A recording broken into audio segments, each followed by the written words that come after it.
Você que quer entender mais sobre nutrição de plantas e fertilidade do solo, fica nesse vídeo que hoje a gente vai falar alguns detalhes que você deve saber sobre o calcário antes de fazer suas recomendações. Meu nome é Arthur Borges, sou engenheiro agrônomo e aqui a gente compartilha conteúdo técnico com você do agro. Antes da gente falar diretamente do calcário, vamos falar primeiro dos solos tropicais. Como é que são esses solos que predominam aqui no Brasil, nos cerrados? São solos ácidos, solos com muito alumínio tóxico, solos com baixos teores de nutrientes.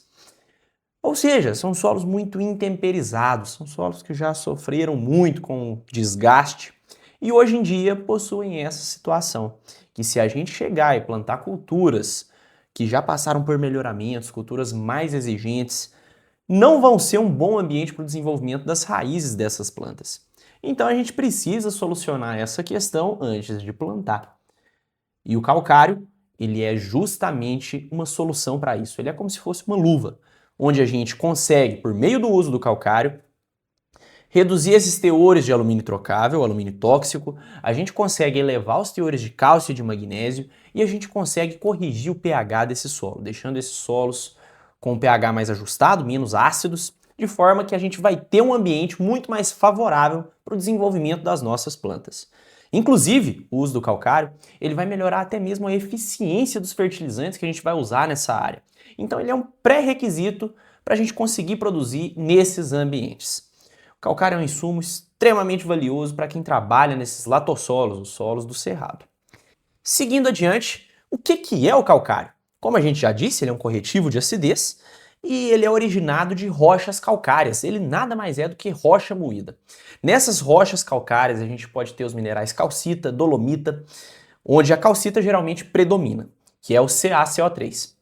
Quando a gente tem teores mais consideráveis de dolomita, a gente tem os calcários que são chamados geralmente de calcários dolomíticos. Só que a gente tem que ter um cuidado muito grande nessa situação, de chamar calcário de dolomítico ou então de calcítico. Vou falar um pouquinho mais pra frente. Os teores nos calcários, eles não vão aparecer pra gente como cálcio e como magnésio. Eles vão aparecer pra gente como óxido de cálcio, que é o CaO, e óxido de magnésio. A questão que eu havia falado do calcário dolomítico, a gente tem que ter cuidado pelo seguinte motivo. Um calcário dolomítico, ele deveria ter acima de 12% de óxido de magnésio. Só que isso era uma legislação passada. Atualmente essa legislação não está mais em vigor. Consequentemente, se a gente comprar um calcário dolomítico, acreditando que vai ter mais do que 12% de óxido de magnésio, a gente pode acabar cometendo um erro. Algumas empresas, como não existe mais essa necessidade de chamar de calcário dolomítico apenas aqueles que têm mais do que 12% de óxido de magnésio, muitas vezes elas chamam calcários que têm pouco magnésio de calcários dolomíticos. Na maioria das vezes é melhor a gente escolher o calcário dolomítico. E aí, se a gente escolhe um calcário que a empresa chama de dolomítico, mas que na realidade tem pouco magnésio, a gente vai estar comprando um produto que não entrega aquilo que a gente precisa. Já que na maioria das vezes, por que o calcário dolomítico costuma ser melhor, né? O motivo é que na maioria das vezes a gente tem deficiências pronunciadas de magnésio nos nossos solos. Então, utilizando o calcário dolomítico, a gente vai estar entregando bons teores de magnésio por meio dessa calagem. A melhor saída para a gente evitar esse problema é não considerar somente como a empresa está chamando esse calcário. É a gente olhar o teor de óxido de magnésio. Se no calcário que a empresa está chamando de dolomítico tem mais do que 12% de óxido de magnésio, você pode comprar, porque aí nesse caso sim, a gente vai ter o teor de magnésio que proporciona um calcário com uma melhor relação cálcio-magnésio, entregando mais magnésio para o seu solo. Vamos falar agora da mobilidade do calcário no solo, que é outro ponto que a gente precisa compreender. O calcário ele não tem uma boa mobilidade no perfil do solo. Ele é praticamente imóvel. E o que isso significa? Que quando a gente aplica o calcário em um determinado volume de solo, ele vai ficar ali, ele vai reagir ali. Ele não vai proporcionar esse efeito nas camadas abaixo daquela que a gente aplicou. Não é que não vai alterar nada. Essa mudança vai ser muito sutil, principalmente se esse solo não for bem corrigido. Consequentemente, se a gente quer corrigir um volume maior de solo, a gente precisa incorporar esse calcário.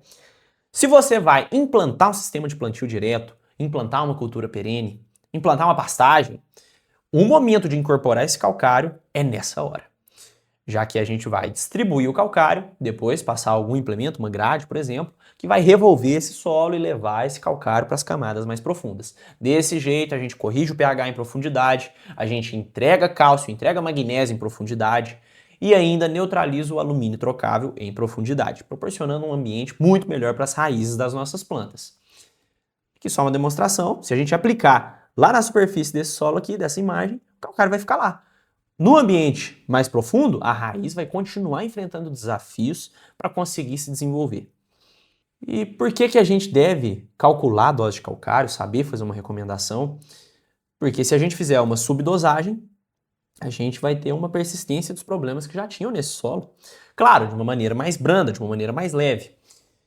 Se a gente tinha um solo muito ácido, talvez se a gente fizer uma subdosagem, a gente vai dar uma melhorada nisso daí, mas vai continuar sendo um solo ácido, que vai continuar tendo alumínio trocável, vai continuar sendo um ambiente não tão favorável para o desenvolvimento da raiz. Além de que a gente ainda vai ter um gasto com a aplicação que não vai ser tão bem aproveitado. E no caso de uma superdosagem, aqui a gente também tem problemas. Podemos ter deficiências de ferro, de manganês, de cobre, de zinco, de boro, de potássio. Tudo isso devido a esse excesso de calcário. A gente pode ter um adensamento das camadas subsuperficiais, já que o calcário, se a gente jogar em doses além do necessário, doses muito altas, a gente pode proporcionar uma dispersão da argila. Um solo equilibrado, um solo bem estruturado, é um solo que vai ter microagregados de argila, no caso dos nossos latossolos. Esses microagregados são junções, de uma forma bem simplista, um monte de argilinha grudada ali uma na outra. E isso proporciona uma maior porosidade no solo. Quando a gente vem e quebra esse microagregado, ou seja, faz essa dispersão da argila que o calcário pode causar se a gente usar em altas doses, a gente pode causar um entupimento dos poros. Dispersou a argila aqui, a argila ficou solta. Ela pode descer e entupir os poros desse solo na subsuperfície, o que vai favorecer o processo de compactação. Outra questão, outro prejuízo de uma calagem acima do necessário é o gasto desnecessário, já que a gente vai estar gastando muito mais com um negócio que, além de que não vai dar retorno econômico para a gente, ainda pode fazer com que a gente precise compensar as adubações com micronutrientes, com que a gente possa ter que aplicar mais potássio para não ter essa deficiência induzida desses nutrientes. Então, tá aqui alguns motivos para a gente conhecer bem o corretivo, para a gente saber recomendar, e a gente tem um vídeo de recomendação de calcário pelo método da saturação por base. Se você ainda não sabe, procura aqui no nosso canal que a gente te ensina como fazer a recomendação de calcário por meio desse método. Então, se você gostou desse vídeo, curte, manda para o seu amigo, se inscreve no nosso canal. A gente aguarda vocês nos próximos vídeos. E lembra, aduba bem para colocar dinheiro no bolso.